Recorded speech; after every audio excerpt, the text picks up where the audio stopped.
Hello children, hope all of you are good and healthy.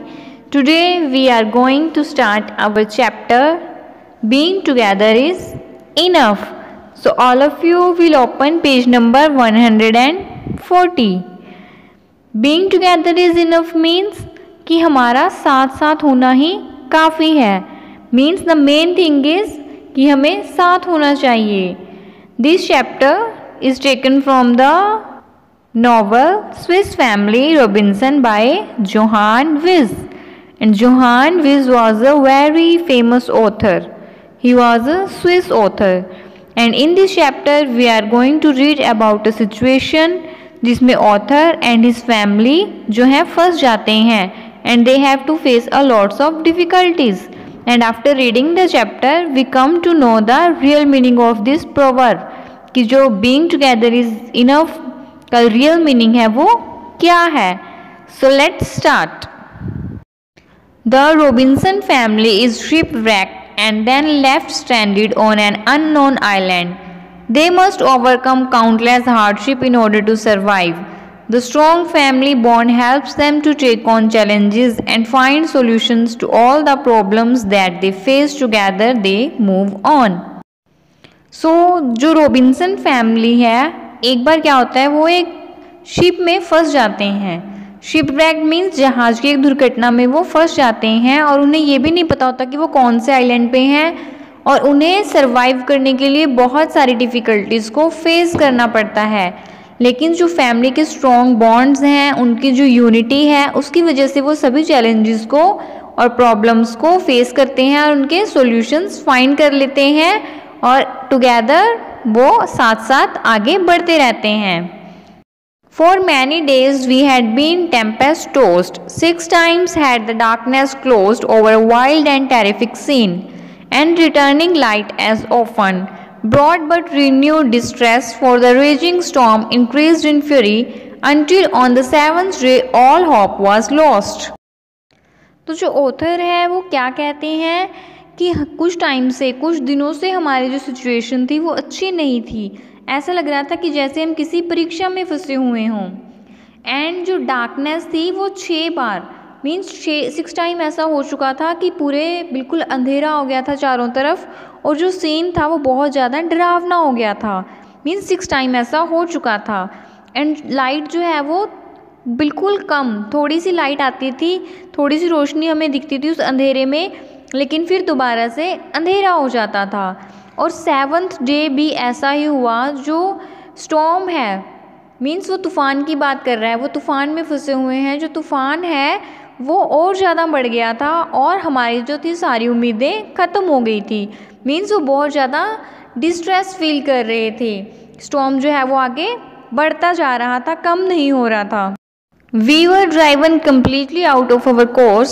No conjecture should be formed as to our whereabouts. The crew had lost heart and were utterly exhausted by incessant labor. Means वो जो है अपने courses, जो ship होती हैं उनके अंदर जैसे छोटे छोटे कमरे बने होते हैं ना, मतलब वो अपने कोर्सेज से बाहर आ गए थे और वो अपनी सिचुएशन के बारे में कि वो कहाँ पर हैं, कौन से आइलैंड में हैं, उसके बारे में कोई भी आइडिया नहीं लगा पा रहे थे. द क्रू कौन होते हैं? जो शिप पे वर्क करते हैं. उन्होंने क्या है, वो अपना बिल्कुल होप जो है खो चुके थे और वो एकदम से बिल्कुल थक चुके थे अपना पूरा लेबर कर करके. मीन्स वो पूरी कोशिश कर चुके थे उस सिचुएशन से निकलने के लिए और वो कोशिश करके थक चुके थे. Casting my eyes despairingly around, I became gradually aware that our position was by no means hopeless. Yet the sense of our lonely and forsaken condition weighed heavily upon me.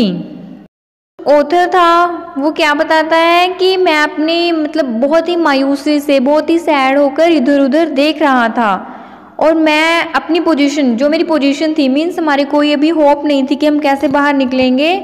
मुझे उस पोजीशन के बारे में पूरा मैं aware था. And जो अकेलापन मुझे वहाँ पर फील हो रहा था, जो हमारी सिचुएशन थी उसके वजह से मुझे बहुत ज़्यादा टेंशन हो रही थी, बहुत ज़्यादा मेरे ऊपर प्रेशर हो रहा था. I returned to my family to say with a smile, "Courage, dear ones.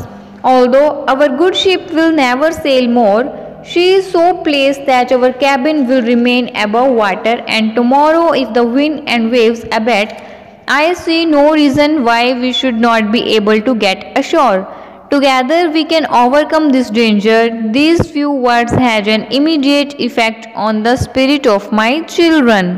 तो वो जो ऑथर था वो इतनी प्रॉब्लमेटिक सिचुएशन में भी अपनी फैमिली के पास जाता है और एक स्माइल के साथ उन्हें बोलता है कि करेज, तुम हिम्मत रखो, हमारी जो शिप है बेशक वो अब दोबारा वर्क नहीं करेगी, दोबारा जो है तैरेगी नहीं, बट हम जो है एक ऐसी जगह पर आ गए हैं कि हमारा जो कैबिन है वो पानी में नहीं डूबा और हम जो है पानी से ऊपर हैं, और अगर कल हवाएं थोड़ी रुक जाती हैं तो मुझे नहीं लगता कि हमें किनारा नहीं मिलेगा।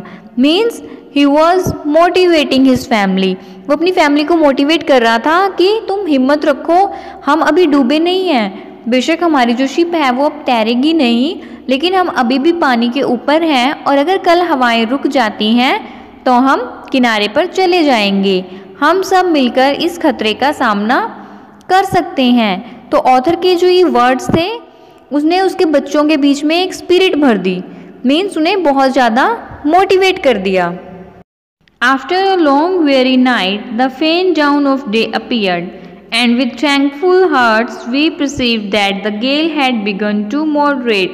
Blue sky was seen above us and the lovely hues of sunrise adorned the eastern horizon. After a long weary night means बहुत थका देने वाली नाइट, मीन्स वो उस रात को बहुत ज़्यादा थक गए थे, तो वो सुबह क्या देखते हैं, हल्का हल्का जो है सनलाइट आ रही है, मीन्स सुबह होने लग जाती है और वो बहुत थैंकफुल हार्ट्स के साथ, कि जैसे हम बोलते हैं ना कि शुक्र है, ऐसे बोल के वो ये देखते हैं कि जो तूफ़ान है वो थोड़ा थोड़ा कम होने लग गया है, तो वो बहुत थोड़ा कंफर्टेबल फील करते हैं। उनके ऊपर जो स्काई है वो अब क्लियर हो गया है, मीन्स स्टॉर्म वाले क्लाउड्स नहीं रहे, अब जो वो हैं ब्लू क्लाउड्स वहाँ पर आ गए थे और हल्की हल्की सनलाइट जो है वो भी आने लग गई थी। एडॉर्न द ईस्टर्न हॉरिजन मीन्स जो सनराइज है वो ईस्टर्न हॉरिजन को सजा रहा था, मीन्स वो जो सीन है वो बहुत ही ज़्यादा अच्छा लग रहा था। I woke up the boys and we assembled on the remaining portion of the deck. When they, to their surprise, discovered that no one else was on board, my good children, I replied, we must not sulk in, although we seem deserted. तो जो author था वो अपने boys को means अपने बच्चों को उठाता है और उन्हें जहाज़ के ऊपर वाली छत पे ले जाता है। डेक मीन्स छत, तो जो जहाज़ का रिमेनिंग पोर्शन था जो अभी डूबा नहीं था वहाँ पर उन्हें वो ले जाता है, और जो उसके बच्चे हैं वो बहुत ज़्यादा सरप्राइज़ हो जाते हैं ये देखकर कि उस शिप पर और कोई भी नहीं था, मीन्स बस उनकी फैमिली ही उस शिप पर थी। तो जो फादर है वो फिर से अपने बच्चों को मोटिवेट करने की कोशिश करता है, वो कहता है कि हाँ बेशक हम यहाँ अकेले हैं, यहाँ पर बिल्कुल सुनसान है, लेकिन हमें डूबना नहीं है। सल्किन मीन्स डूबना, हमें डूबना नहीं है। A strong current, however, carried us directly towards the frowning rocks, and we found ourselves in a small bay or inlet, where the water was perfectly smooth and of moderate depth. The ground sloped gently upward from the low banks to the cliff, leaving a small plain on which it was easy for us to land. Everyone sprang gladly out of the boat. एक बहुत ही strong current means पानी का बहाव आता है और उन्हें rocks की तरफ बहाकर ले जाता है, मीन्स जो शिप है उसको थोड़ा सा वो रॉक्स की तरफ मूव कर देता है। और जो ऑथर और उसकी फैमिली है वो क्या देखते हैं कि वो एक बे मीन्स जहाँ पर थोड़ी बहुत चट्टानें हैं, आसपास थोड़ा पानी है, वहाँ पर आ गए हैं। वहाँ पर पानी जो है वो थोड़ा कम गहरा था और जो रॉक्स थी वो थोड़ी ऊंचाई पर थी, मीन्स किनारे से थोड़ा ऊपर थी, तो उन्हें बहुत इजीली जो है रॉक्स पर जाना लगा, मीन्स वो बहुत इजीली रॉक्स पर जब जा सकते थे। हर एक जो उनकी बोट में था, उनकी फैमिली थी, उनके चिल्ड्रन, उनकी वाइफ, वो बड़ी स्प्रैंग ग्लैडली मीन्स बड़ी खुशी से उछलते हुए बोट से बाहर आ गए। My wife kept reassuring our sons Fritz, Ernest, Jack and friends that we must be content with the situation, which could have been worse. At least we were together. All of us began briskly unloading. There was much to be done. The boys were at their best as they set about finding a suitable place to erect a tent to spend the night. This we speedily did. thrusting a long spar into a hole in the rock and supporting the other end by a pole firmly planted in the ground. We formed a framework over which we stretched the sailcloth we had brought. तो author की जो wife थी वो अपने बच्चों को साथ साथ जो है रीअश्योर मीन्स उन्हें मोटिवेट करती रह रही थी, उन्हें डरने नहीं दे रही थी। उसके सन्स जिनके नाम हैं Fritz, earnest, Jack and France, वो उन्हें क्या कह रही थी कि हमें जो है सिचुएशन को फेस करना चाहिए और ये जो सिचुएशन है ये और ज़्यादा बुरी हो सकती थी। सबसे अच्छी बात क्या है कि कम से कम हम एक साथ हैं, मीन्स जो तूफान आया था उसने हमारी फैमिली को सेपरेट नहीं किया। तो जो वो सारे थे वो फिर उस चट्टान से एकदम नीचे उतरना स्टार्ट कर देते हैं। ठीक है, अभी उन्हें बहुत सारा काम करना था।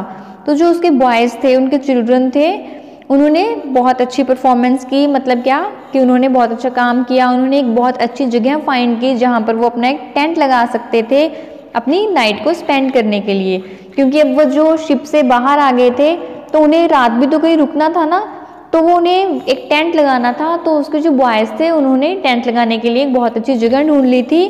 तो उन्होंने बड़ी स्पीडली एक टेंट लगा दिया। एक साइड से जो टेंट की रॉप थी उसे रॉक में लगा दिया और दूसरी साइड से उसे पोल के साथ बांध दिया। पोल जो कि उन्होंने ग्राउंड में लगाया हुआ था, तो एक तरफ से रॉक के साथ और एक तरफ से पोल के साथ, और उसके ऊपर से फिर उन्होंने जो सेल क्लॉथ मीन जो शिप से वो समुद्री जहाज का जो आगे कपड़ा लगा होता है ना, वो लेके आए थे, उससे उन्होंने अपना टेंट बना लिया। The next day I walked down the Fritz and Ernest to the beach to look for wood suitable for building our new abode and also to discover if possible some light rods to form a ladder. तो after spending the night, जब next day वो क्या करते हैं, फ्रिट्स और Ernest को अपने साथ लेता है ऑथर और बीच की तरफ चला जाता है। क्या करने जाता है, वहाँ पर थोड़ी वुड फाइंड करने की। अगर मुझे कुछ लकड़ियाँ मिल जाती हैं तो हम अपने यहाँ रहने के लिए एक प्लेस बना लेंगे। ठीक है, और वो क्या सोचते हैं कि अगर हमें कुछ लाइट वेट वुड्स मिल गई तो हम उनके साथ एक लैडर, एक सीढ़ी बना लेंगे। With our combined efforts and with the available resources the ladder was ready. The lower end of the ladder was firmly fixed to the ground by means of stakes and was all ready for an ascent to the tree where we would have our abode. Jack shall have the honor, said I, as he is the lightest. So up you go, my boy, and do not break your neck. Jack, who was as active as a monkey, sprang up the ladder and quickly climbed up. जो author और उसकी family थी उन्होंने सबने मिलके effort किए और जो भी उन्हें रिसोर्सेज मिले उनके साथ उन्होंने एक लैडर बना ली और लैडर का जो नीचे वाला पार्ट था उसे ग्राउंड में उन्होंने फिक्स कर दिया ताकि लैडर जो है वो इधर उधर हिले ना। अब जो है लैडर उन्होंने एक ट्री के पास लगाई थी। ठीक है, ट्री के पास क्यों? क्योंकि ट्री के ऊपर उन्होंने अपने रहने के लिए घर बनाना था। तो जो ऑथर है वो क्या कहता है कि Jack shall have the honour, means Jack को मौका मिलना चाहिए, क्योंकि जैक जो था वो सबसे हल्का था। तो वो जैक को बोलता है कि तुम ऊपर जाओ और अपनी गर्दन मत तोड़ लेना, मीन्स केयरफुली तुम ऊपर चढ़ना। जैक जो था वो सबसे लाइट था और बहुत ज़्यादा एक्टिव था। वो एकदम से उछल के लैडर के ऊपर चढ़ जाता है और फटाफट से ऊपर ट्री के ऊपर चला जाता है। 3 cheers for the nest, he exclaimed waving his cap. Hurrah, hurrah, hurrah for our jolly nest. What a grand house we will have up here. Come along, Fritz. All useless buffs were looped off, leaving a few about 6 feet from the floor, from where we might sling our hammocks, and others still higher to support a temporary roof sailcloth. My wife Elizabeth made fast the planks to a rope passed through the block I had fixed to the buffs above us. Fritz and I then hauled it up. The planks were fixed to form the floor. तो जो उनका सन Jack जब ऊपर जाता है तो वो अपनी कैप को वेव करते हुए कहता है कि 3 cheers for the nest, कि हमने जो ये नेस्ट बनाया है। नेस्ट क्यों? क्योंकि जो उनका घर था वो ट्री के ऊपर था, जस्ट लुकिंग लाइक अ नेस्ट। तो वो कहता है हुर्रा हुर्रा हुर्रा, मीन्स वो हैप्पीनेस शो करता है अपनी कि हमने कितना अच्छा घर यहाँ पर बना लिया है। और वो अपने ब्रदर फ्रिट्स को कहता है कि तुम भी आ जाओ।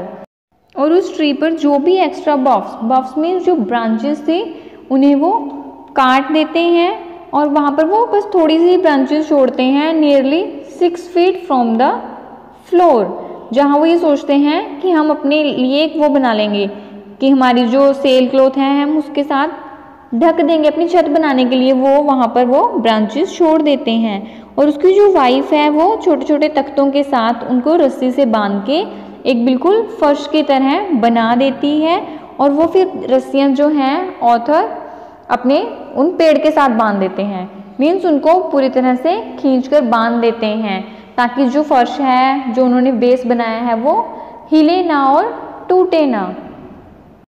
Our house was thus enclosed on 3 sides. From behind, the great trunk protected us, while the front was left open to admit the fresh sea breeze which blew directly in. तो उनका जो हाउस था तीनों side से बंद था, पीछे से भी ब्रांचेस के साथ, ठीक है। साइड में उन्होंने जो है ट्रीज की वुडन वो लगा दिए थे, और फ्रंट से उन्होंने ओपन छोड़ दिया था ताकि जो हवा है बीच पे जो ब्रीज चल रही है सी की, वो उन्हें डायरेक्टली अंदर फील कर सकें। We lit our vast fires, thus leaving the dogs on guard below, ascended the ladder. Fritz, Ernest and Jack were up in a moment. Elizabeth followed very cautiously, although she had suggested the idea of building a nest, yet she hesitated to entrust herself to such a terrific height from the ground. Once she had safely landed in the house, she took little fence from my back. I let go the fastenings which secured the lower end of the ladder to the ground and swinging to and fro slowly ascended. तो author and उसकी family क्या करती है, नीचे ground पर थोड़ी सी आग जला लेते हैं और वहाँ पर नीचे वो ट्री के नीचे डॉग्स को छोड़ देते हैं ताकि वो उनकी गार्डिंग करें, और वो खुद लैडर के ऊपर चढ़ जाते हैं। तो Frits and Ernest and Jack वो फटाफट से तीनों ऊपर चढ़ जाते हैं। उनके बाद एलिजाबेथ उन्हें फॉलो करती हैं बड़े ध्यान से, जबकि एलिजाबेथ का आइडिया था कि हम एक नेस्ट बनाते हैं, हम ट्री पर एक हाउस बनाते हैं, और फिर अब उसे खुद अपने आप डर लग रहा था कि मुझे ग्राउंड से इतनी ज़्यादा हाइट पर चढ़ना पड़ेगा। और जब वो एलिजाबेथ जो है ऊपर चढ़ गई, फिर उसने क्या किया, लिटिल फ्रेंड्स को, ऑथर ने मतलब फ्रेंड्स को अपने कंधे पे उठाया हुआ था, अपनी बैक पे उठाया हुआ था, तो उसने फ्रेंड्स को ऊपर खींच लिया। एंड उसके बाद जो ऑथर है उसने क्या किया, लैडर की जो नीचे से उन्होंने बांधी हुई थी उनको खोल दिया और वो बड़े ही ध्यान से ऊपर चढ़। Then for the first time we stood all together in our new home. I drew up the ladder with a greater sense of security than I had enjoyed since we landed on this island. Before we retired for the night, we offered our evening prayer. The Lord can save us from all perils. We thank Him for the joy and blessedness of finding ourselves forever and ever united in our happy home. फिर जब वो सारे ऊपर अपने tree house में इकट्ठे हो जाते हैं तो ऑथर कहता है कि हम अपने नए घर में पहली बार सारे इकट्ठा ही खड़े हुए थे और उसने लैडर को ऊपर खींच लिया ताकि कोई और उसके ऊपर ना चढ़े। मीन्स वो सिक्योरिटी अपनी फील कर रहे थे वहाँ पर। और उन्हें जब नाइट होने से पहले उन्होंने अपनी इवनिंग प्रेयर की, गॉड का थैंक किया कि जो भगवान है वही हमें सब पैरल्स मीन्स प्रॉब्लम्स, सभी प्रॉब्लम से हमें बचा सकते हैं। उन्होंने बहुत खुश होकर गॉड को थैंक्स किया कि आपने जो है हमें सेव किया, और उन्होंने गॉड को थैंक किया कि आपकी वजह से ही अब हम बहुत ही ज़्यादा हैप्पी हैं, यूनाइटेड हैं और अपने नए घर में हैं। So I hope all of you have understood the story. तो स्टोरी में हमने क्या पढ़ा कि जो ऑथर है और उसकी फैमिली वो एक तूफान में फंस जाते हैं इन बिटवीन द सी, समुद्र के बीच में एक शिप पर वो एक तूफान में फंस जाते हैं। फिर उन्हें जो है ऑथर अपनी फैमिली को मोटिवेट करता है, उसके बच्चे उसका साथ देते हैं और फिर वो सारे इकट्ठे होकर उन प्रॉब्लम्स को फेस करते हैं एंड फाइनली वो अपना एक नया घर बना लेते हैं। तो क्या होता अगर जो ऑथर और उसकी फैमिली है वो सोचते कि अब तो हम शिप से बाहर ही नहीं निकल पाएंगे, अगर वो पहले ही अपनी जो हिम्मत है वो हार जाते तो वो आज हैप्पीली अपना नया घर नहीं बना पाते। तो इस चैप्टर से हमें यही सीखने को मिलता है कि हमें कोई भी लाइफ में जो प्रॉब्लम आती है, कोई भी चैलेंजेस आते हैं, उनको ब्रेवली फेस करना चाहिए क्योंकि हर प्रॉब्लम का एक सोल्यूशन होता है। ये सोच के हमें हिम्मत नहीं हारनी चाहिए कि मेरे ऊपर इतनी सारी प्रॉब्लम्स आ गई अब मैं क्या करूं। नहीं, कुछ वेज जो है हमें दिखाई नहीं देते, लेकिन अगर हम ब्रेवली प्रॉब्लम्स को फेस करेंगे, यूनाइटेडली फेस करेंगे, तो सारी प्रॉब्लम्स जो हैं उनका सॉल्यूशन हो जाता है। Thank you students.